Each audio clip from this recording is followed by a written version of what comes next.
when Sarah Chen single-handedly prevented the collapse of the entire Northeast power grid during the worst cyber attack in American history, saving millions from a complete blackout that would have crippled hospitals, airports, and emergency services for weeks, she proved that sometimes the most critical battles are fought by the people everyone overlooks in the basement server rooms. 72 hours before that impossible defense changed everything, they still called Sarah just IT support, and they meant it as a dismissal. But before we jump back in, tell us where you're tuning in from. And if this story touches you, make sure you're subscribed, because tomorrow, I've saved something extra special for you.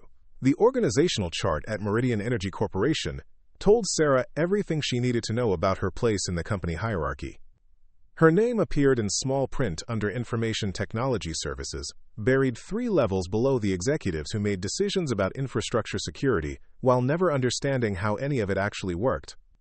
While cybersecurity consultants commanded 6-figure consulting fees and chief technology officers earned headlines for digital transformation initiatives, Sarah spent her days troubleshooting password resets and explaining to senior managers why they couldn't install random software on company computers. She had been doing this for 4 years now, watching her computer science classmates move into prestigious development roles at tech giants, while she accumulated endless tickets about printers that wouldn't connect and emails that mysteriously disappeared.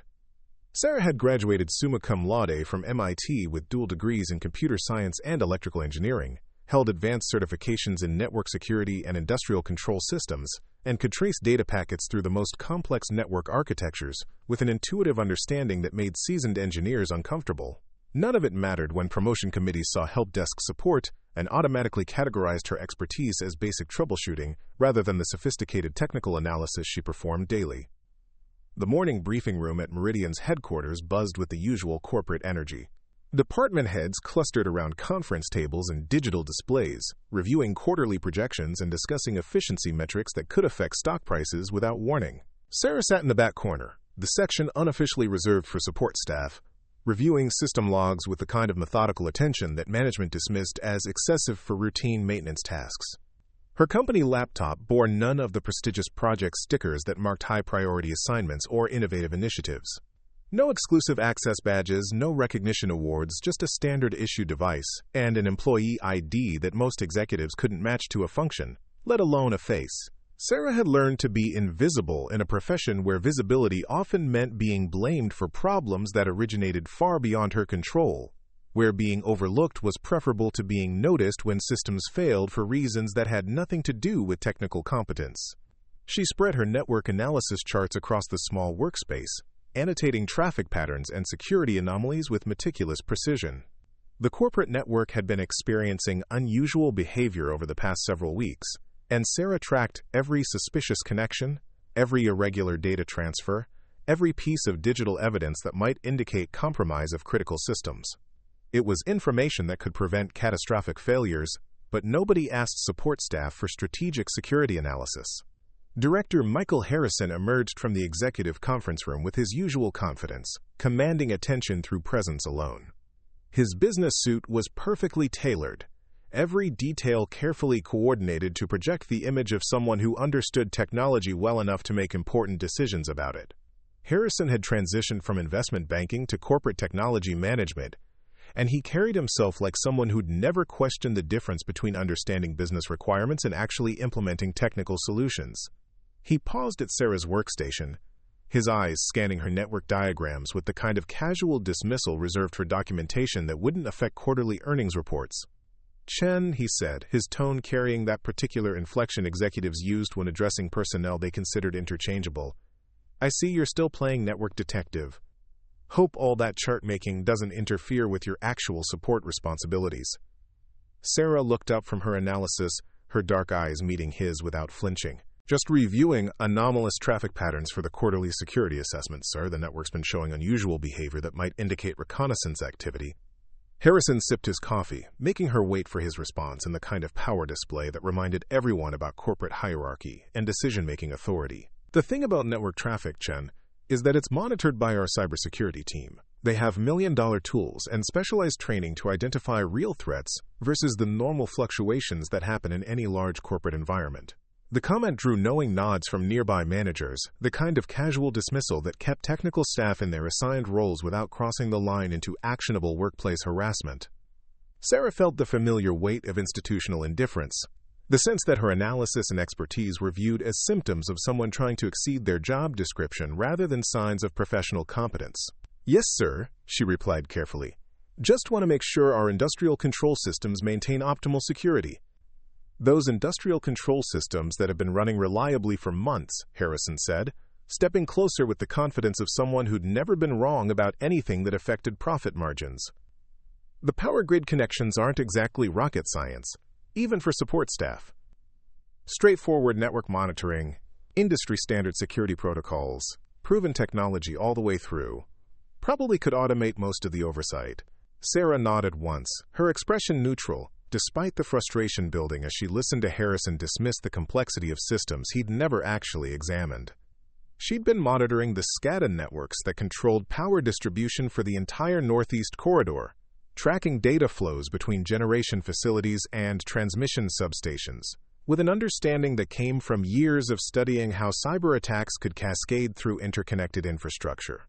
More importantly, she'd been identifying reconnaissance patterns that suggested coordinated probing of critical systems, activities that indicated someone was mapping vulnerabilities in preparation for something far more serious than routine cybercrime. Harrison moved on to brief the executive team, his voice carrying renewed authority as he discussed digital initiatives that actually mattered to people who controlled budgets and strategic planning. Sarah remained at her workstation, studying network logs and security alerts that would be categorized as routine monitoring by people who'd never traced how a single compromised endpoint could provide access to systems that controlled electricity for 50 million Americans. The server room hummed with the familiar sounds of enterprise infrastructure operating at massive scale. Sarah walked through rows of equipment racks, conducting her inspection with systematic thoroughness that had become second nature after years of maintaining systems that most people never thought about until they stopped working. Every server, every switch, every component that could fail at the worst possible moment received careful attention. Her colleague, Systems Administrator Jennifer Martinez, worked alongside her with the kind of professional competence that came from understanding that inadequate monitoring could cascade into failures affecting millions of customers. "Network's looking solid, Sarah," Martinez reported, closing a server cabinet after completing her own diagnostic checks. "All systems green, traffic loads within normal parameters, backup systems tested and verified. Should be another routine day for the grid operations." Sarah nodded, appreciating Martinez's professionalism even as she noted the assumption that any day involving support staff would automatically be routine. Nothing was routine when managing infrastructure that critical, but that lesson usually came too late for the people who needed to understand it most. Sarah had discovered the pattern 6 weeks before everything collapsed into chaos. It started with seemingly isolated incidents that most analysts dismissed as random network noise, part of the constant background activity that characterized any large corporate system connected to the internet. A failed login attempt here, an unusual port scan there, nothing that triggered automated security alerts or changed operational procedures. But Sarah tracked every anomaly, logged every deviation from baseline behavior, and what she found kept her working late into the night, analyzing packet captures under the harsh LED lighting of the empty office building. The attackers were systematically mapping the corporate network with the patience of professionals who understood that successful infiltration required months of careful reconnaissance. Sarah spread her analysis across multiple monitors, connecting digital breadcrumbs that nobody else seemed interested in following. 17 different IP addresses had conducted coordinated reconnaissance against Meridian's external-facing systems over the past month. 23 instances of social engineering attempts targeting employees with access to industrial control networks.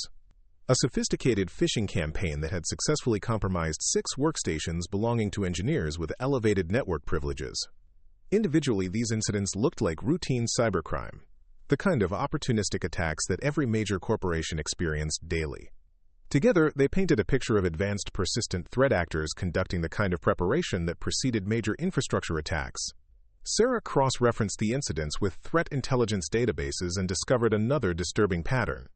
The same attack indicators had appeared in reconnaissance against other power companies across the Northeast Corridor, suggesting coordination between multiple threat actors or a single group with the resources to conduct simultaneous operations against critical infrastructure. She pulled up network topology diagrams on her workstation, studying the connections between Meridian's corporate systems and the SCADA networks that controlled actual power generation and distribution equipment. Recent logs showed increased attempts to pivot from compromised workstations toward the industrial control systems, activities that indicated attackers were specifically targeting the infrastructure that kept electricity flowing to millions of Americans. Preparing and narrating this story took us a lot of time, so if you are enjoying it, subscribe to our channel. It means a lot to us. Now back to the story. Sarah compiled her analysis into a comprehensive threat assessment, documenting patterns that suggested an imminent coordinated attack on power grid infrastructure. The evidence was compelling to anyone willing to examine it objectively, but she knew from experience that objectivity was often the first casualty when support staff tried to communicate with management about issues outside their supposed area of expertise. Corporate executives weren't supposed to receive strategic threat analysis from help desk personnel, weren't expected to consider that support staff might identify patterns that expensive security consultants had missed, and certainly weren't prepared to acknowledge that someone with an IT support job title could understand infrastructure security better than the specialists they paid premium rates to manage it. The corporate security office occupied a glass-walled conference room that smelled like expensive coffee and executive privilege. Sarah waited outside Security Director David Thompson's office, her threat assessment clutched in hands that remained steady despite the importance of what she was trying to communicate about potential attacks on critical infrastructure. Thompson emerged from his office carrying a tablet loaded with security dashboards and the expression of someone managing multiple high-priority initiatives that didn't include listening to support staff theories about advanced threats. "Chen," he said without enthusiasm, "what can I do for you?" Sarah handed him her analysis, watching his face as he scanned the executive summary that detailed coordinated reconnaissance against power grid infrastructure. "Sir, I've identified patterns in network activity that suggest advanced persistent threat actors are conducting systematic reconnaissance of our industrial control systems. I believe they're preparing for a coordinated attack on power grid infrastructure that could affect the entire Northeast corridor." Thompson scrolled through the document with the kind of cursory attention that suggested predetermined conclusions based on the source rather than the content. "This is interesting work, Sarah, but threat analysis isn't really your department. We have dedicated security professionals who monitor advanced persistent threats and assess infrastructure vulnerabilities using tools and intelligence sources that go far beyond what's available to support staff." "Yes, sir, but I've been monitoring these systems daily for 4 years, and I'm seeing coordination patterns that might not be apparent from traditional security monitoring. The timing and methodology of these reconnaissance attempts correlates directly with known advanced persistent threat tactics." Thompson closed the tablet and set her analysis aside with a slight smile that didn't reach his eyes, the kind of expression reserved for well-meaning employees who didn't understand the boundaries of their job responsibilities. "Sarah, I appreciate your enthusiasm, but network monitoring and threat hunting are specialized disciplines that require advanced training and access to classified threat intelligence. What looks like coordination to support staff might be completely unrelated activities that happen to occur in similar timeframes." Sarah felt the familiar frustration of technical expertise being dismissed by people who'd never actually analyzed the systems they were responsible for protecting. "Sir, respectfully, these aren't random activities. The reconnaissance patterns show systematic methodology consistent with nation-state actors preparing for infrastructure attacks. They're mapping our connections to the power grid with the kind of precision that indicates specific operational objectives." "Sarah," Thompson said, his voice taking on the patient tone that managers used when addressing persistent subordinates who didn't understand corporate hierarchy, "support staff see threats everywhere because that's what support staff do. Security professionals see the broader picture. Our threat intelligence team has access to resources and information that provide complete situational awareness about actual threats to critical infrastructure." The dismissal was polite but absolute, delivered with the kind of institutional confidence that came from never having been wrong about anything that mattered to people who controlled budgets and strategic decisions. Sarah recognized the subtle indicators that the conversation was over, regardless of what additional evidence she might present. The way Thompson shifted his attention back to his tablet, the manner in which he held her analysis like it represented misguided initiative rather than legitimate security intelligence. She'd encountered this reaction throughout her career, the automatic assumption that support personnel were inherently overcautious because they lacked the strategic perspective required to distinguish between genuine threats and routine network activity. Sarah returned to her workstation with her threat assessment intact and her warnings unheeded. Spreading the network logs across her monitors again, with renewed urgency to document evidence that was becoming more compelling with each passing day. The digital forensics revealed systematic progression that should have terrified anyone willing to examine the data objectively, a clear escalation of threat actor activities building towards something that would overwhelm the scattered defenses of infrastructure systems that had never been designed to resist coordinated nation-state attacks. Sarah opened her analysis software and began updating her threat timeline, incorporating new indicators that had appeared since her meeting with Thompson. 4 additional phishing attempts had succeeded in the past 48 hours, compromising workstations belonging to engineers with direct access to SCADA systems that controlled power generation equipment. A vulnerability scanner had probed the network infrastructure looking for unpatched systems that could provide persistent access to critical controls. Network traffic analysis showed encrypted communications between compromised systems and command and control servers located in countries known for sponsoring infrastructure attacks. The pattern was accelerating towards something that would make previous cybersecurity incidents look like practice runs, building toward coordinated attacks that could cascade through interconnected systems and leave millions of Americans without electricity for weeks. Sarah pulled out her system architecture diagrams and began marking compromised endpoints with red annotations, creating a tactical picture that revealed how thoroughly the attackers had penetrated the networks that controlled critical infrastructure. The threat actors had effectively established persistent access to systems that could manipulate power generation, transmission, and distribution across the entire Northeast corridor, turning routine corporate networks into launching points for attacks that could affect everything from hospitals to airports to emergency services. Sarah tried again the next morning, requesting a meeting with Chief Technology Officer Lisa Rodriguez herself, hoping that executive-level authority might be more receptive to strategic threat intelligence regardless of its source. The executive conference room hummed with pre-meeting activity as department heads reviewed overnight status reports and coordinated the day's priorities across multiple business units that depended on reliable infrastructure to maintain operations.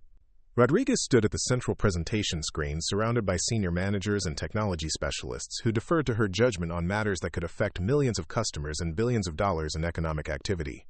"Ma'am," Sarah began, approaching the group with her updated threat assessment, "I need to brief you on significant changes in threat actor activity that could affect critical infrastructure operations." Rodriguez looked up from the quarterly metrics dashboard with an expression that suggested mild surprise at being approached by someone whose name she probably couldn't match to a specific job function. "Sarah, isn't it? I thought Director Thompson addressed your security concerns yesterday. Is there something specific about today's network operations that requires executive attention?" The question was designed to remind everyone present that support staff dealt with operational issues, while executives handled strategic planning, a subtle but clear boundary enforcement that kept organizational hierarchy intact. Sarah felt the weight of attention turning toward their conversation, senior managers pausing their discussions to witness what would either be a quick redirect to appropriate channels or an uncomfortable scene involving someone who didn't understand corporate protocol. "Ma'am, the threat actors have established persistent access to our SCADA networks and are conducting systematic reconnaissance of power grid control systems. I have forensic evidence showing coordination between multiple advanced persistent threat groups preparing for infrastructure attacks that could affect the entire Northeast power corridor." Sarah offered the folder containing her latest intelligence compilation, technical analysis that documented one of the most sophisticated infrastructure penetrations in American history, evidence that should have triggered immediate escalation to federal authorities and emergency response teams. Rodriguez accepted the folder but held it like evidence of an employee who'd exceeded the boundaries of her assigned responsibilities, documentation of someone who didn't understand the difference between network monitoring and strategic threat assessment. "Sarah, let me explain something about cybersecurity at the scale we operate. It requires coordination with federal agencies, access to classified threat intelligence, and the expertise to distinguish between normal network activity and actual threats to critical infrastructure. Support staff see unusual network traffic and assume there's some sophisticated attack behind it, but correlation doesn't equal causation." Murmurs rippled through the assembled executives, some showing discomfort at witnessing a support employee challenge executive authority, while others demonstrated the kind of professional embarrassment that came from watching organizational boundaries being publicly tested. Rodriguez continued her explanation with the confident tone of someone who'd built her career on understanding technology strategy rather than technical implementation details. "The incidents you're tracking are most likely routine cybercriminal activity, Sarah. Random probing from opportunistic attackers who occasionally get lucky with automated scanning tools. If there was a genuine threat to critical infrastructure, it would be identified and neutralized by people who specialize in advanced threat hunting and have access to intelligence resources that go far beyond what's available to corporate support staff. Sarah felt her professional composure beginning to erode under the weight of institutional dismissal that prioritized hierarchy over evidence, credentials over competence. "Ma'am, respectfully, I've been monitoring these networks for 4 years, and I understand the difference between routine cybercrime and systematic infrastructure reconnaissance. These threat actors have mapped our connections to power generation facilities with precision that indicates specific operational knowledge."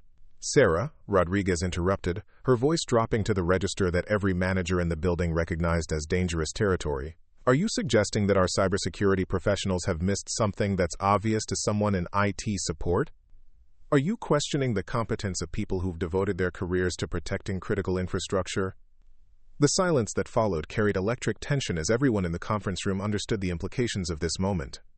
A support staff employee was publicly questioning the threat assessment capabilities of senior security professionals, challenging not just Rodriguez's authority but the entire institutional structure that placed specialists above generalists and executive judgment above technical analysis. "No, ma'am," Sarah said carefully, recognizing that she'd crossed an invisible line that could end her career regardless of whether her analysis proved correct.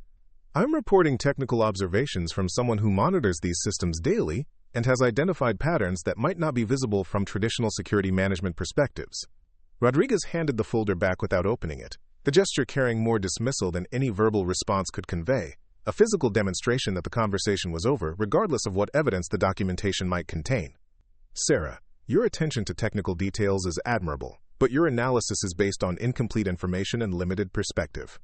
The security professionals who protect our infrastructure have access to threat intelligence, federal coordination, and analytical resources that provide complete situational awareness about actual risks to the power grid. What looks like systematic reconnaissance to someone in IT support might be completely unrelated network events that happen to occur in similar timeframes." Sarah accepted the folder with hands that remained steady, despite the humiliation spreading through her chest like poison, understanding that her warnings had been transformed from legitimate security intelligence into evidence of an employee who didn't understand her proper role in the corporate hierarchy. "I understand, ma'am." "I hope so," Rodriguez continued, her voice carrying enough executive authority to ensure their conversation would be discussed throughout the company by end of business. Because second-guessing threat assessments based on incomplete technical observations can be dangerous for everyone involved. It creates unnecessary alarm about infrastructure that's already protected according to industry best practices and federal security requirements. The dismissal was surgical in its precision, delivered with enough witnesses to ensure that Sarah's concerns would be categorized as technical overreach rather than legitimate threat intelligence that deserved investigation by qualified security professionals. Rodriguez turned back to the quarterly planning discussion, already shifting her attention to strategic initiatives that required executive decisions rather than individual employee concerns about network activity. Sarah walked toward the exit carrying her threat assessment like evidence of professional overreach that would follow her throughout her career at Meridian, understanding that she'd exhausted every official channel for communicating information that could prevent a catastrophic attack on critical infrastructure. Behind her, she could hear Rodriguez resuming the strategic planning session with renewed confidence that suggested no awareness of threats beyond those identified through approved corporate security channels. As she reached the conference room door, Sarah heard the CTO announce the day's operational priorities with authority that indicated complete faith in existing security measures and threat assessment procedures. Network operations continue according to standard protocols, cybersecurity metrics remain within acceptable parameters, and all critical infrastructure monitoring shows normal baseline activity across our entire operational area. Sarah's persistence evolved into a problem that demanded administrative solutions designed to neutralize employees who raised concerns outside their assigned scope of responsibility. Word spread quickly through the corporate environment that the IT support technician was pushing threat theories that contradicted official security assessments, transforming what had started as professional disagreement into something more organizationally dangerous. What began as technical analysis became a challenge to institutional competence, questioning the expertise of people whose careers depended on never being wrong about matters that could affect millions of Americans and billions of dollars in economic infrastructure. Senior Network Administrator Robert Park cornered Sarah in the employee break room 3 days after her meeting with Rodriguez, his approach carrying the casual authority of someone delivering an unofficial message from management levels that preferred to handle personnel issues through peer pressure rather than formal disciplinary action. "Heard you've been playing amateur threat hunter again, Chen," Park said, settling into the chair across from her with territorial familiarity that made clear he was speaking for people with significantly more organizational influence than a support technician could ever possess. Making waves about advanced persistent threats and infrastructure attacks. Some people are wondering if the isolation of IT support work is affecting your perspective on normal network activity. Sarah looked up from her technical documentation, recognizing the opening move in a campaign designed to isolate her from colleague support and professional credibility, the kind of soft pressure that could end careers without requiring formal action that might create uncomfortable documentation. "Just documenting observations, Park. Same as any network administrator would do after identifying systematic reconnaissance patterns." Park laughed with the kind of humor that carried no warmth. The professional dismissal of someone who'd never been challenged about technical competence by people below his pay grade. Systematic reconnaissance patterns. That's an interesting way to describe routine network traffic from someone who spends too much time staring at packet captures. You've been monitoring the same infrastructure for so long, you're probably seeing threats in normal maintenance traffic. Maybe it's time to request some rotation to different systems. Clear your head before you start seeing nation-state actors in every port scan. The suggestion wasn't casual career advice between colleagues, and Sarah understood the subtext immediately. Her continued warnings about infrastructure threats were being interpreted as symptoms of technical obsession that had crossed the line into professional paranoia, the kind of workplace behavior that ended careers through medical channels rather than disciplinary procedures. It was an elegant administrative solution that allowed management to remove a problematic employee while maintaining the appearance of concern for her mental health and professional development. Sarah tried a different approach the following day, requesting a meeting with the Employee Assistance Program Coordinator to report her security concerns through human resources channels that might be more receptive to technical intelligence regardless of its source or the organizational level of the person presenting it. Counselor Amanda Foster listened to Sarah's threat briefing with professional attention, taking notes as Sarah presented her forensic evidence of coordinated infrastructure penetration and systematic reconnaissance of power grid control systems. "This is very concerning information, Sarah," Foster said, after reviewing Sarah's technical documentation with the kind of careful attention that gave hope for institutional responsiveness to legitimate security intelligence. "But I'm not qualified to evaluate cybersecurity threats against critical infrastructure. Have you presented these findings to the appropriate security personnel through official channels?" "Yes, multiple times through different management levels. Each time my analysis has been dismissed as technical overreach or support staff anxiety about normal network activity. I'm hoping that human resources perspective might help communicate the urgency to people with authority to respond appropriately." Foster studied Sarah with the analytical attention of someone trained to recognize workplace stress in corporate environments, where technical personnel often struggled with isolation and excessive responsibility for systems they couldn't fully control. "Sarah, you've been monitoring critical infrastructure for 4 years, without rotation or professional development opportunities. That's longer than recommended for technical personnel operating under the constant pressure of maintaining systems that affect millions of people. Extended exposure to threat monitoring responsibilities can create hypervigilance that affects professional judgment and personal perspective." Sarah felt the conversation shifting from threat evaluation to psychological assessment, another institutional mechanism for neutralizing employees who raised inconvenient concerns that challenged official security assumptions and management competence. The pattern was becoming clear across every department she approached, a coordinated response that transformed legitimate security intelligence into evidence of personal inadequacy that could be addressed through counseling, medication, or career changes that would remove her from positions where she could observe threats that others preferred to ignore. "Amanda, respectfully, this isn't about stress or hypervigilance," Sarah said, recognizing that she was fighting institutional machinery designed to process employees who exceeded their assigned boundaries. "The forensic evidence clearly shows systematic penetration of critical infrastructure by threat actors with the capability to manipulate power grid operations. The evidence shows a support technician who's been analyzing threats beyond her job description and finding patterns that cybersecurity professionals haven't identified," Foster interrupted gently. her tone carrying the professional sympathy reserved for employees whose dedication had crossed into concerning territory. That kind of analytical obsession can be a symptom of workplace stress disorder that's common among technical personnel who feel undervalued or overlooked. I'd like to schedule you for a comprehensive evaluation that might help you find better work-life balance and more appropriate channels for your technical interests. The administrative trap was perfect in its simplicity and efficiency.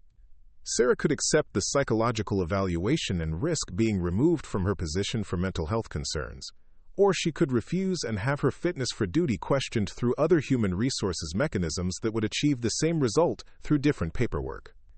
Either path led to her elimination from network monitoring responsibilities, removing her ability to observe the threat patterns she'd been tracking or warn anyone about the infrastructure attacks she'd identified.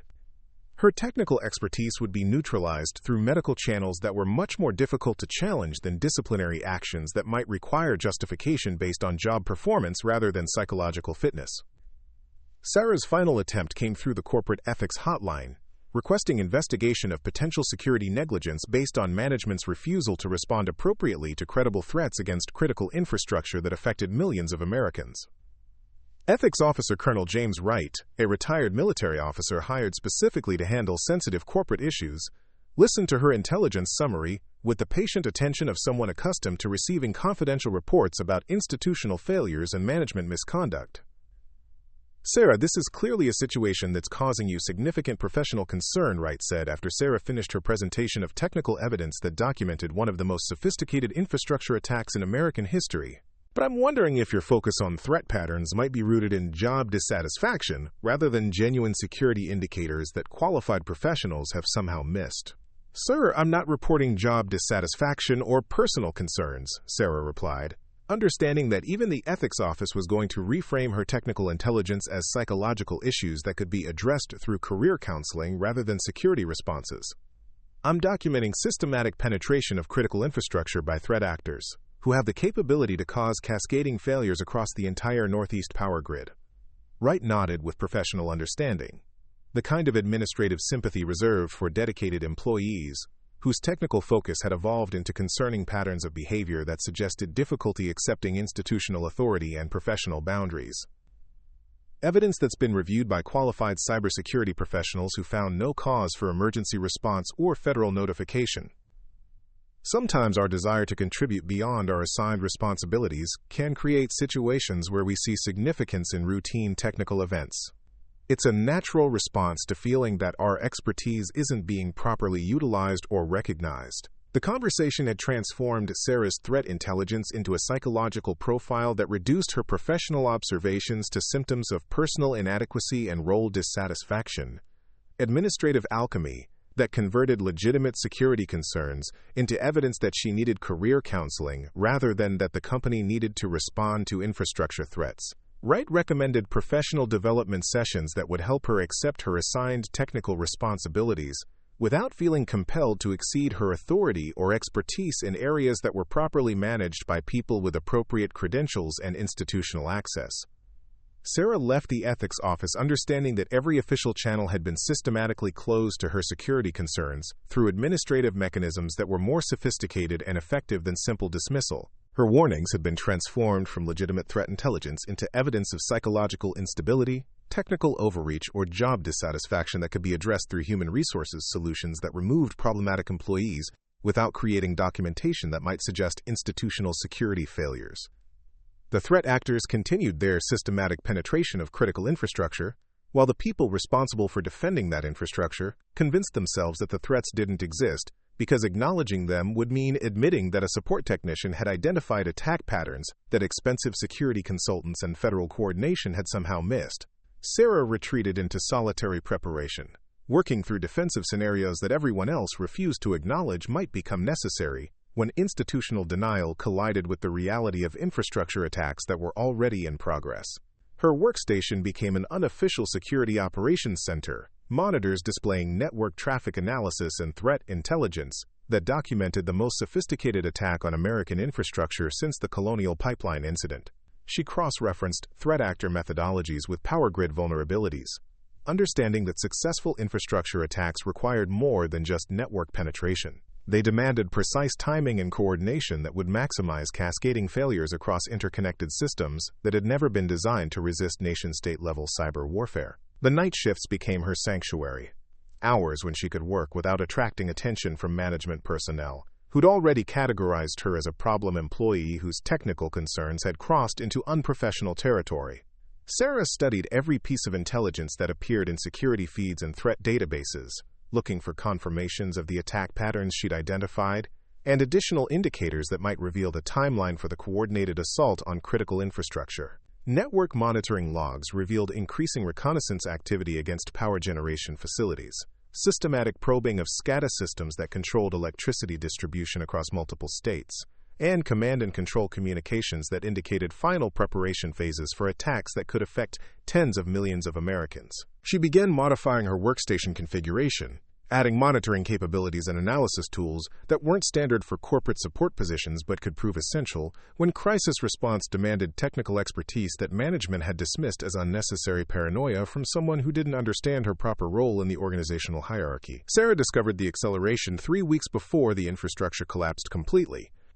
What had begun as systematic reconnaissance evolved into active penetration attempts that most security analysts continued to dismiss as routine cybercriminal activity, background noise that characterized any major corporation's daily threat landscape. But Sarah tracked every escalation, documented every new indicator, and what she found painted a picture of coordinated preparation that should have triggered immediate federal response. The attack methodology revealed itself through careful analysis that required understanding both network architecture and industrial control systems, expertise that bridged multiple technical disciplines in ways that traditional cybersecurity roles rarely demanded. Sarah spread intelligence reports across her workstation, connecting digital evidence that revealed a campaign far more sophisticated than anything previously seen against American critical infrastructure. 8 compromised workstations now provided persistent access to engineering networks that connected directly to SCADA systems controlling power generation across 3 states. 12 instances of lateral movement between corporate systems and industrial controls, activities that indicated threat actors understood the network topology well enough to navigate between business applications and infrastructure management tools. A coordinated spearphishing campaign had successfully compromised the credentials of 15 engineers whose access privileges included emergency override capabilities for power grid operations. Individually, these incidents still looked manageable to security professionals who categorized them according to standard threat taxonomies that didn't account for coordination between multiple attack vectors. Together, they represented complete compromise of the networks that controlled electricity for 57 million Americans. Penetration that had been achieved while cybersecurity teams focused on preventing the kinds of attacks that made headlines, rather than the patient infiltration that enabled infrastructure manipulation. Sarah cross-referenced the compromised accounts with organizational charts and discovered the most disturbing pattern yet. The threat actors had specifically targeted personnel with authority to authorize emergency shutdowns, load balancing operations, and intergrid transfers that could cascade failures across the entire Eastern interconnection. They weren't just mapping the network infrastructure. They were positioning themselves to manipulate the physical systems that generated and distributed electricity with surgical precision. She opened satellite imagery applications on her secondary monitor, studying power generation facilities and transmission substations that appeared in the network traffic logs, trying to understand the physical infrastructure that the digital attacks were designed to compromise. The threat actors had focused their penetration efforts on facilities that served as critical nodes in the power distribution network, targeting systems whose failure would force emergency load shedding that could cascade into regional blackouts. Recent network captures showed encrypted communications between compromised systems and command and control infrastructure located in countries known for sponsoring attacks against Western critical infrastructure. The communication patterns indicated coordination between multiple threat actor groups, resource sharing that suggested state-level sponsorship with objectives that went far beyond financial gain or political embarrassment. Sarah compiled her latest findings into an updated threat assessment that documented what should have been classified as a national security emergency, evidence of the most sophisticated infrastructure attack ever attempted against American targets. The forensic analysis revealed attack vectors that combined social engineering, advanced persistent threats, and precise knowledge of industrial control systems in ways that indicated intelligence gathering operations that had been ongoing for years. She knew from painful experience that her analysis would be dismissed by the same institutional mechanisms that had already categorized her concerns as technical overreach, but the evidence was too compelling to ignore, and the potential consequences too catastrophic to accept administrative silence. The threat actors were moving into final preparation phases that indicated imminent execution of coordinated attacks designed to cause cascading failures across multiple power grids simultaneously. Sarah tried a different approach this time, requesting a meeting with External Relations Director Patricia Wells, hoping that someone responsible for coordination with federal agencies might understand the implications of infrastructure threats that transcended corporate security concerns. The Government Liaison Office occupied a secure floor that required special access badges and clearance verification, representing the company's connections to regulatory agencies and national security organizations.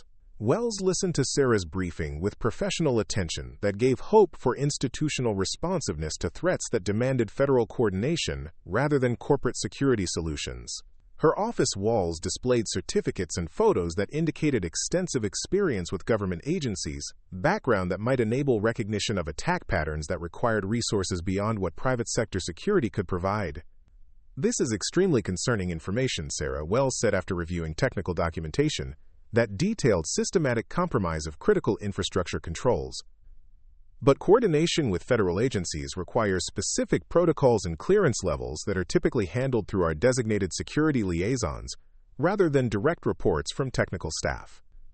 Sarah felt familiar frustration beginning to build as another conversation shifted toward procedural concerns rather than threat response, institutional focus on proper channels rather than urgent intelligence that demanded immediate action regardless of organizational hierarchies. "Ma'am, I understand there are protocols, but the threat actors are in final preparation phases. The attack patterns indicate coordination that could affect multiple power grids simultaneously." Wells studied the technical analysis with expressions that suggested recognition of the threat severity, even as she struggled with institutional constraints that weren't designed to handle strategic intelligence from support staff personnel. "Sarah, you've clearly identified patterns that deserve federal attention, but my role requires coordination through established security channels. Have the cybersecurity professionals reviewed this analysis and recommended federal notification?" The question revealed the circular institutional logic that had trapped Sarah's warnings in administrative loops designed to prevent unauthorized escalation of security concerns. "Yes, ma'am, multiple times. Each review has concluded that the patterns don't meet the threshold for federal notification because they're categorized as routine cybercriminal activity, rather than coordinated infrastructure attacks." Wells made notes while maintaining the careful expressions of someone navigating between institutional requirements and obvious threat intelligence that didn't fit standard processing procedures.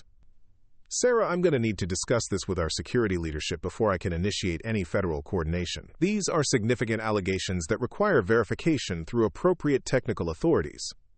The response represented another delay in a system that had already consumed weeks, while threat actors continued their preparation for attacks that could affect tens of millions of Americans. Sarah understood that Wells was trying to help within institutional constraints, but those constraints had been designed for routine coordination rather than emergency response to sophisticated infrastructure threats.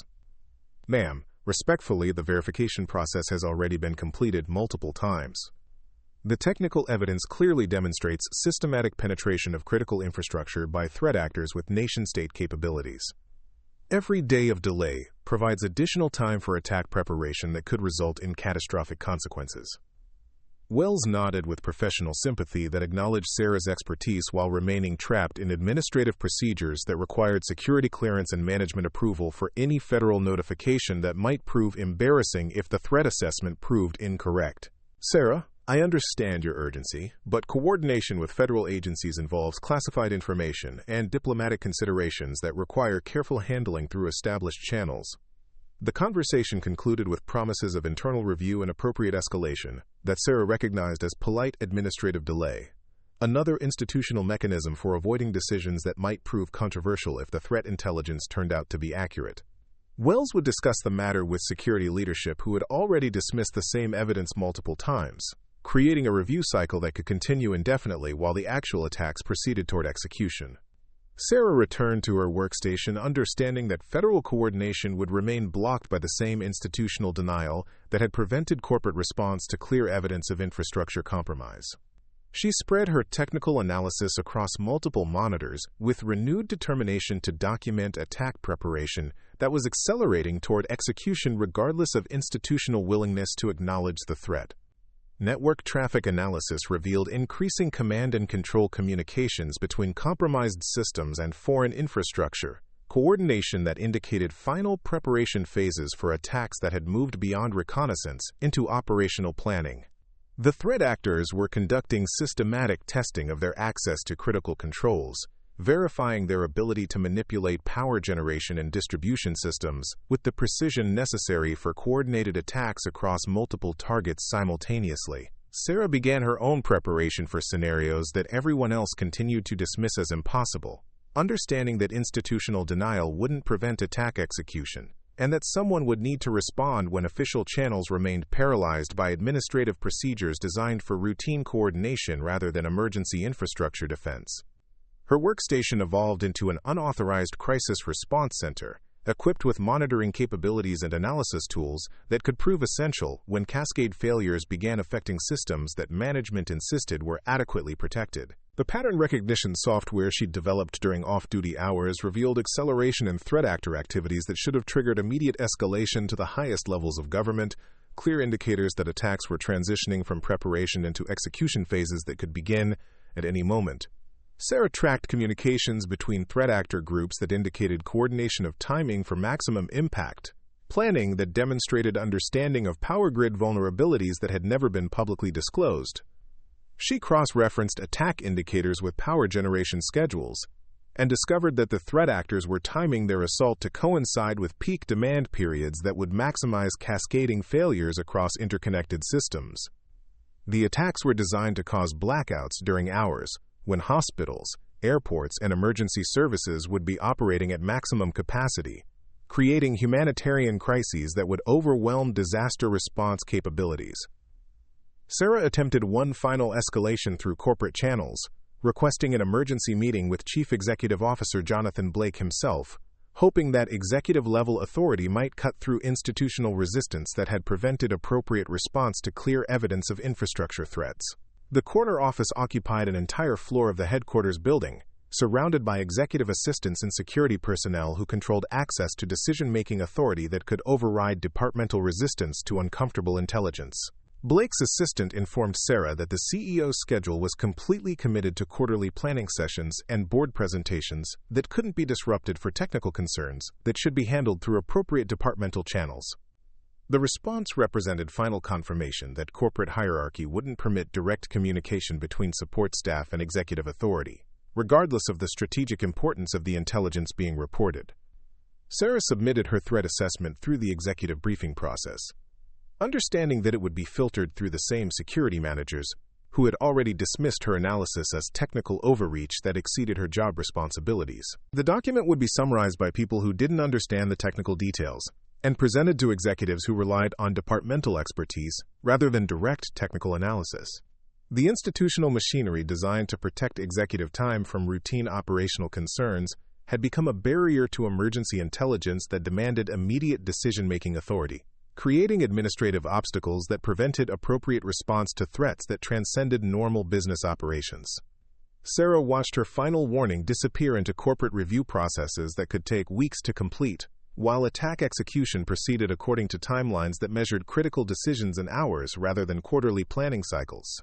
She began implementing her own defensive preparations, configuring monitoring systems and response capabilities that weren't authorized by corporate security policies but might prove essential when infrastructure attacks began causing cascade failures that official procedures hadn't anticipated.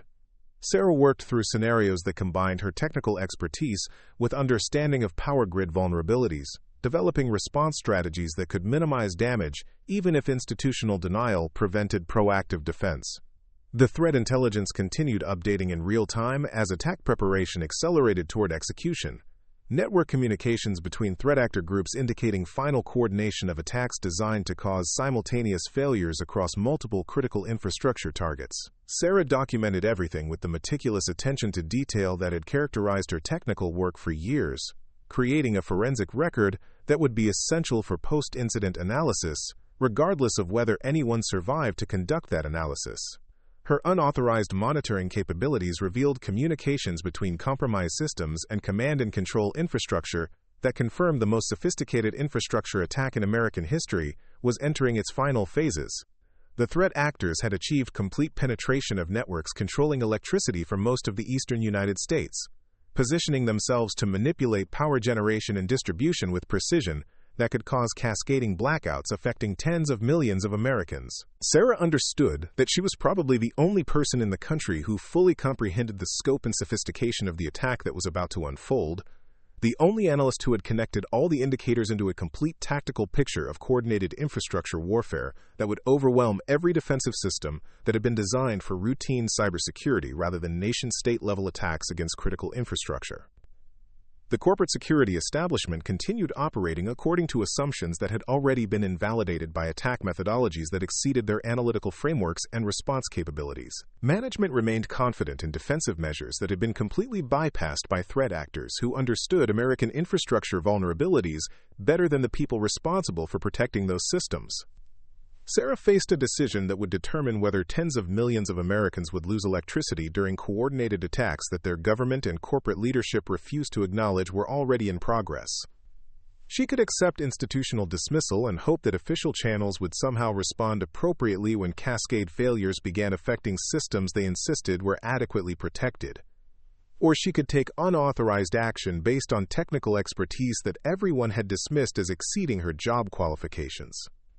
The choice required accepting that her career would end regardless of whether her actions proved successful, understanding that challenging institutional authority during crisis situations would result in permanent exile from corporate environments that prioritized organizational harmony over individual initiative, even when that initiative might prevent national disasters that official procedures couldn't handle.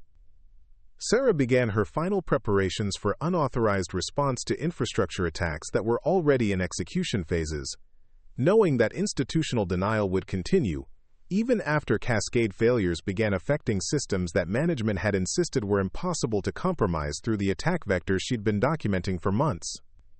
Her technical expertise would be tested against the most sophisticated threat actors in the world, individual competence against coordinated nation-state resources that had been preparing this operation for years. The network monitoring systems she'd configured began detecting final coordination communications between threat actor groups, encrypted exchanges that indicated synchronization of attacks across multiple targets for maximum cascade effect. Sarah watched digital evidence of the most catastrophic infrastructure attack in American history entering its execution phase, while the people responsible for defending against exactly these threats remained convinced that adequate security measures were already in place. She made her decision with the clarity that came from understanding technical realities that institutional authority had refused to acknowledge, accepting that unauthorized action would end her career, but might prevent humanitarian disasters that would affect millions of Americans who had no understanding of their vulnerability to attacks that their leadership insisted couldn't succeed. Sarah began implementing defensive measures that weren't part of any official emergency response plan, technical countermeasures based on understanding of both attack methodologies and infrastructure vulnerabilities that could minimize damage even if complete prevention was no longer possible. The threat actors had achieved strategic surprise through institutional denial that prevented appropriate defensive preparations, but individual technical expertise might still provide tactical responses that could limit cascade effects and preserve critical infrastructure capabilities during attacks that would test every assumption about American cybersecurity and emergency preparedness. Sarah understood that she was about to become either a heroic figure who prevented national disaster or a cautionary tale about support staff who exceeded their authority during crisis situations that revealed the limitations of institutional wisdom. Her monitoring systems detected the first attack commands being transmitted to compromised infrastructure controls, digital instructions designed to cause simultaneous failures across multiple power grids that would create cascade effects throughout the eastern interconnection. The most sophisticated infrastructure attack in world history was beginning, while the people responsible for defending against such attacks remained convinced that their existing security measures were adequate for threats they insisted couldn't materialize through the methodologies Sarah had been documenting. Sarah initiated her unauthorized defensive response as attack execution began affecting systems that management had declared impossible to compromise. Technical countermeasures that would either prove that individual expertise could overcome institutional failure or demonstrate the limitations of unauthorized action against coordinated nation-state attacks that had been years in preparation. The next few hours would determine whether American critical infrastructure could survive attacks that had succeeded primarily because institutional denial had prevented appropriate defensive preparations. Network alarms began cascading across her monitoring displays as the coordinated assault on American power infrastructure transitioned from preparation into active execution. Systematic attacks against critical controls that would test every assumption about cybersecurity, emergency response, and the reliability of systems that 57 million Americans depended on for electricity. Sarah faced the most sophisticated threat actors in the world, with nothing but individual technical expertise and determination to prevent catastrophic failures that institutional authority had refused to acknowledge were already in progress. The coordinated assault began at 2:47 a.m. Eastern Standard Time on a Thursday morning that started like every other routine maintenance shift. Sarah was monitoring network traffic when the first anomalous commands began flowing through compromised SCADA systems, automated instructions designed to manipulate power generation equipment in ways that would cascade into regional blackouts. Her unauthorized monitoring systems immediately detected the unusual activity as threat actors initiated the infrastructure attack she had been predicting for months. Emergency alerts flooded her screens as industrial control systems across multiple states began receiving manipulation commands from compromised workstations that had been infiltrated through the systematic reconnaissance campaign corporate security had dismissed as routine cybercriminal activity.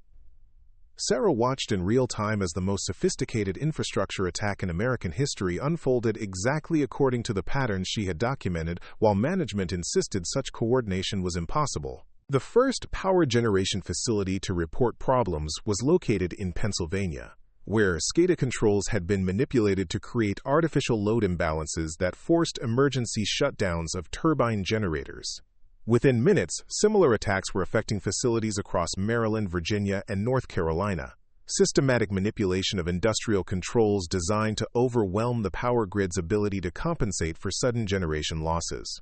Sarah's radio crackled with emergency transmissions from power system operators who were struggling to understand why multiple generation facilities were simultaneously experiencing control system failures. The confused voices revealed that utility companies had no institutional framework for responding to coordinated cyber attacks against infrastructure, their emergency procedures designed for equipment failures and natural disasters, rather than systematic digital warfare against industrial control systems. Meridian Control, this is Regional Operations Center, we're showing simultaneous generation losses at 6 facilities across 4 states. Primary SCADA systems are reporting conflicting data, and manual overrides are not responding to operator commands. Request immediate technical assistance for what appears to be coordinated system failures. Sarah keyed her microphone with deliberate calm, knowing that her unauthorized monitoring had provided the only complete tactical picture of attacks that were already overwhelming official response capabilities. Regional operations, this is network operations. I have situational awareness of coordinated cyber attacks currently targeting industrial control systems across the Eastern Interconnection. Multiple threat actor groups are manipulating power generation through compromised SCADA networks. The response from regional operations carried confusion and disbelief, as utility operators struggled to process information about attacks that their training had never addressed, and their institutional procedures hadn't anticipated. Network operations, did you say cyber attacks? We're showing equipment failures and control system malfunctions, not external manipulation of our industrial systems. Sarah studied her tactical displays showing the systematic progression of attacks across multiple targets.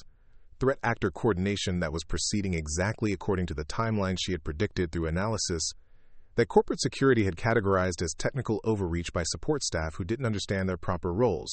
Affirmative. Regional operations. This is coordinated infrastructure warfare targeting critical controls across multiple utilities simultaneously. The threat actors have established persistent access to SCADA systems and are manipulating generation equipment to create cascade failures throughout the eastern power grid. Emergency notifications began flooding corporate communication channels as the scope of coordinated attacks became apparent to management personnel who had spent months dismissing warnings about exactly these attack vectors. Director Thompson's voice cut through the communication chaos with authority that couldn't overcome the reality of infrastructure failures that had been facilitated by institutional denial of credible threat intelligence. All stations, this is corporate security. We need immediate status reports from all facilities experiencing control system anomalies. Report your operational status and any indicators of external interference with industrial control systems. The responses revealed the catastrophic scope of attacks that Sarah had predicted, while security professionals maintained that such coordination was beyond the capabilities of threat actors who lacked sophisticated understanding of American infrastructure vulnerabilities. 7 power generation facilities were either compromised or offline due to systematic manipulation of their control systems. 2 major transmission substations were experiencing cascading failures as load-balancing systems struggled to compensate for sudden generation losses. Emergency load-shedding procedures were being implemented across multiple utility companies as attacks continued affecting systems that corporate security had insisted were adequately protected. Sarah's unauthorized monitoring capabilities provided the only comprehensive view of attack coordination that was overwhelming every official response mechanism designed for routine cybersecurity incidents rather than nation-state-level infrastructure warfare. She listened to confused communications between utility operators who lacked training for scenarios that combined industrial control system failures with coordinated digital attacks across multiple critical facilities simultaneously. Any station capable of technical analysis, this is Pennsylvania Grid Operations. Our primary SCADA systems are showing manipulation commands originating from compromised network endpoints. We need immediate cybersecurity assistance for attacks that appear to be targeting our power generation controls with systematic precision. Sarah switched to emergency frequencies and responded with technical expertise that management had dismissed as exceeding her job qualifications. Understanding that official channels had already failed while attacks continued, affecting infrastructure that millions of Americans depended on for electricity, healthcare, and emergency services. Pennsylvania Grid Operations, this is technical analysis. I have complete intelligence on threat actor methodologies and network access routes being used for current infrastructure attacks. The threat actors are using compromised corporate workstations to manipulate industrial control systems through persistent access that was established over several months of systematic reconnaissance. Your SCADA networks have been completely penetrated and are currently under direct threat actor control. Grid Operations responded with desperate professionalism as utility personnel struggled to implement manual overrides for systems that had been designed for digital control. Emergency procedures that couldn't compensate for the scale and coordination of attacks that were affecting multiple facilities simultaneously across interconnected power networks. Technical analysis, we're implementing manual control procedures, but our generation capacity has been reduced by 40% due to forced shutdowns.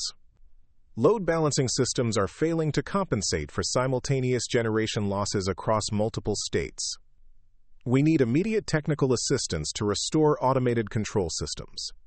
Sarah consulted her attack analysis while monitoring threat actor communications that revealed systematic coordination between multiple groups with access to intelligence about American infrastructure vulnerabilities that had never been publicly disclosed. The attacks were proceeding according to precise timing that maximized cascade effects across interconnected systems while minimizing the effectiveness of emergency response procedures that assumed isolated failures rather than coordinated infrastructure warfare. Pennsylvania Grid Operations. Manual restoration of compromised SCADA systems will require complete network isolation and systematic removal of persistent threat actor access from all industrial control endpoints.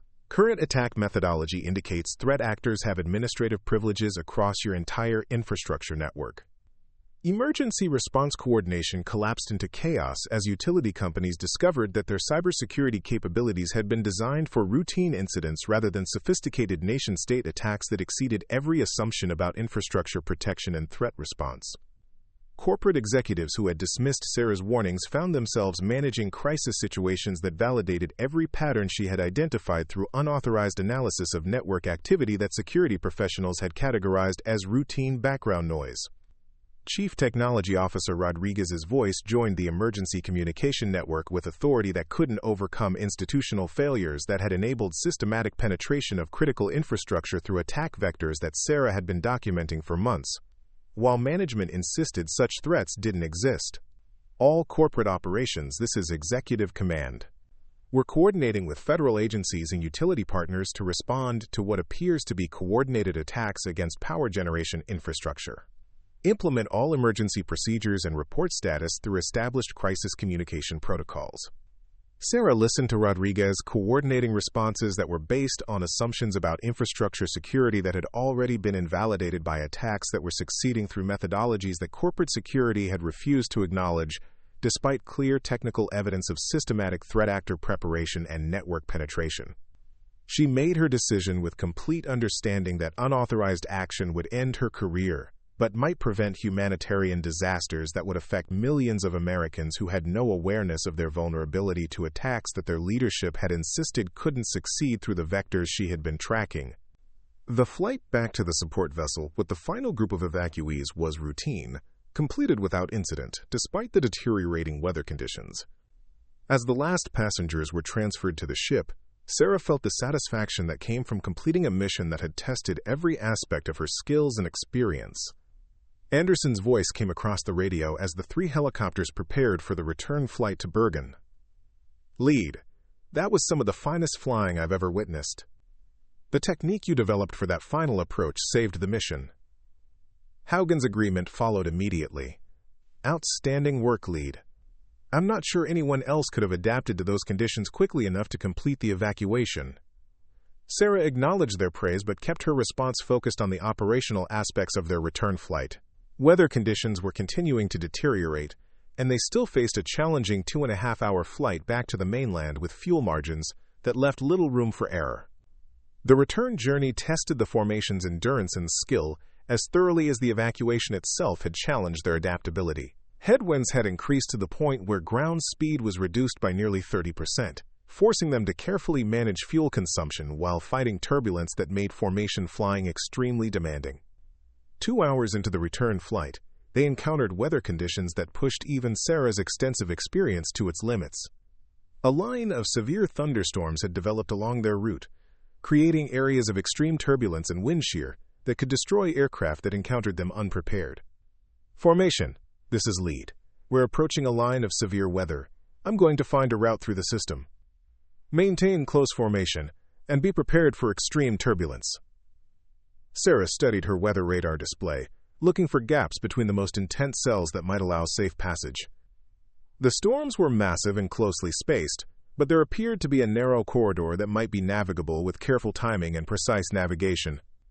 She led the formation into the storm system, using every technique she'd learned over 2 decades of challenging weather flying. Regional Operations Center contacted Sarah directly as utility personnel recognized that her technical assistance was providing the only effective response to attacks that had overwhelmed every official cybersecurity capability designed for routine threat response rather than coordinated infrastructure warfare. "Technical analysis, whatever countermeasures you're implementing, are working. We're regaining control of compromised SCADA systems, and generation capacity is beginning to stabilize as threat actor access is being disrupted. Can you maintain defensive operations while we coordinate with federal cybersecurity resources?" Sarah continued her unauthorized response while monitoring threat actor adaptation to defensive measures that were forcing them to adjust attack methodologies in real time. Technical flexibility that revealed the sophisticated preparation that had enabled systematic penetration of infrastructure networks that corporate security had insisted were adequately protected against advanced threats. Affirmative, regional operations. Maintaining defensive countermeasures against threat actor coordination infrastructure. However, attack groups are adapting to current defensive measures and attempting to re-establish command and control through alternate network pathways. Recommend immediate federal coordination for threat actor attribution and strategic response. Corporate Security Director Thompson arrived in the Network Operations Center with authority that had been completely undermined by institutional failures that enabled infrastructure attacks through systematic denial of credible threat intelligence that had been available for months. His presence represented acknowledgement that corporate security assumptions had proven catastrophically wrong, while individual technical expertise had provided the only effective defense against nation-state level attacks. "Chen, what countermeasures are you implementing?" Thompson demanded with confusion that revealed his complete lack of understanding about defensive capabilities that hadn't been authorized through official security procedures. "Your actions appear to be disrupting attack coordination, but you're operating outside established cybersecurity protocols. Sarah continued her defensive operations while providing briefings that documented institutional failures which had enabled systematic infrastructure penetration through threat vectors that security professionals had dismissed as routine network activity that didn't require emergency response or federal notification. Sir, I'm implementing network isolation and command and control disruption against threat actor infrastructure that has been systematically penetrating our industrial control networks for months. The attacks are proceeding according to patterns I documented through unauthorized analysis that was dismissed as technical overreach exceeding my job qualifications. Thompson struggled to process information that contradicted every assumption about cybersecurity capabilities and threat response that had guided corporate security decisions throughout his tenure as director, responsible for protecting critical infrastructure that was currently under coordinated attack by sophisticated threat actors. You've been conducting unauthorized cybersecurity operations without proper clearance or institutional oversight? Thompson asked with authority that sounded hollow after Sarah had successfully implemented defensive measures that official security capabilities hadn't even attempted. Yes, sir. Unauthorized defensive operations that are currently preventing cascade failures across multiple power grids, while official response capabilities remain overwhelmed by attack coordination that exceeds standard cybersecurity assumptions about threat actor capabilities and infrastructure vulnerabilities. Federal cybersecurity teams began arriving at corporate headquarters as the scope of infrastructure attacks became apparent to government agencies who had assumed that existing corporate security measures were adequate for protecting critical systems against threats that required nation-state resources and sophisticated understanding of American infrastructure vulnerabilities. FBI Cyber Division agent Rebecca Foster coordinated with Sarah directly, as federal personnel recognized that her unauthorized monitoring had provided the most complete tactical picture of infrastructure attacks that were testing every assumption about national cybersecurity and emergency response capabilities.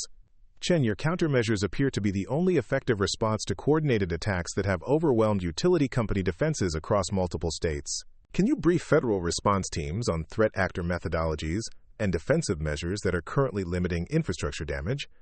Sarah provided comprehensive intelligence briefings that documented the most sophisticated infrastructure attack in American history, while highlighting institutional failures that had prevented appropriate defensive preparations, despite clear technical evidence of systematic threat actor reconnaissance and network penetration over several months.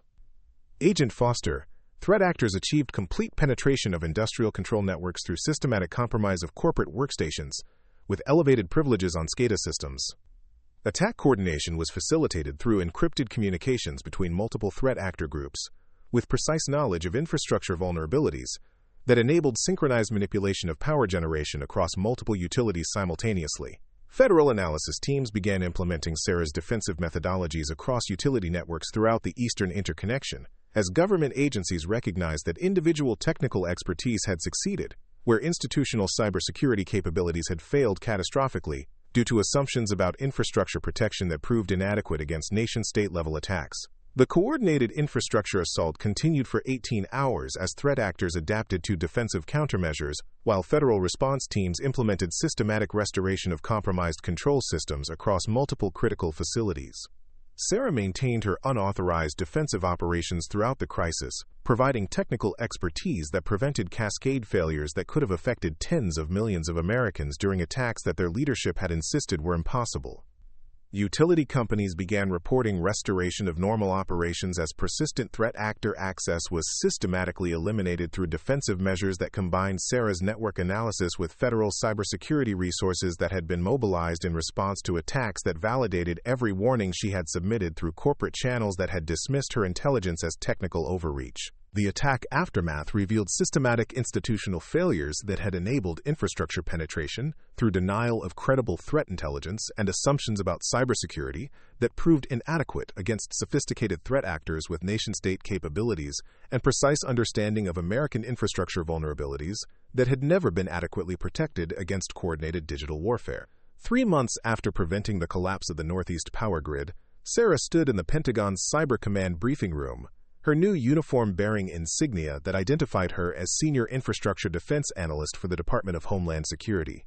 The same corporate executives who had dismissed her warnings now sought meetings with her office, requesting consultation on cybersecurity measures that had proven inadequate against sophisticated nation-state attacks. Director Thompson had been reassigned to administrative duties where his inability to recognize credible threat intelligence couldn't endanger critical infrastructure operations. CTO Rodriguez faced congressional testimony about institutional failures that had nearly resulted in cascading blackouts affecting 57 million Americans. The cybersecurity consultants who had insisted advanced persistent threats were beyond foreign capabilities found their contracts terminated as federal agencies implemented CERA's analytical methodologies across all critical infrastructure sectors. The congressional investigation into corporate cybersecurity failures had officially classified CERA's unauthorized defensive actions as exceptional performance under extraordinary circumstances. Her technical expertise incorporated into national infrastructure protection protocols that replaced assumptions about threat capabilities with empirical analysis of actual attack methodologies. Her former workstation had been transformed into a memorial display at Meridian headquarters, honoring the support staff member whose pattern recognition had identified the most sophisticated infrastructure attack in American history, while management remained convinced that existing security measures were adequate. The company's new cybersecurity policies mandated that technical observations from any employee, regardless of job title, receive immediate evaluation by qualified analysts rather than dismissal based on organizational hierarchy. Federal legislation now required all critical infrastructure operators to implement CERA's threat detection protocols, systematic monitoring that combined network analyses with understanding of industrial control vulnerabilities. Her defensive techniques had become standard training for cybersecurity professionals who previously dismissed support staff observations as technical overreach that exceeded job qualifications. The threat actors responsible for coordinating attacks against American power infrastructure had been identified through forensic analysis of the command and control networks that CERA's countermeasures had systematically disrupted. International cooperation led to arrests and diplomatic consequences that demonstrated the effectiveness of individual technical expertise against nation-state cyber warfare capabilities when institutional denial was replaced by empirical threat assessment. CERA's new office overlooked the Potomac River from windows that provided constant reminders of the infrastructure that millions of Americans depended on for electricity, water, transportation, and communication systems that had proven vulnerable to attacks that patient reconnaissance could facilitate when proper defensive measures weren't implemented by people who understood both network architecture and industrial control systems. Her staff included former corporate executives who had learned to value technical expertise regardless of its institutional source.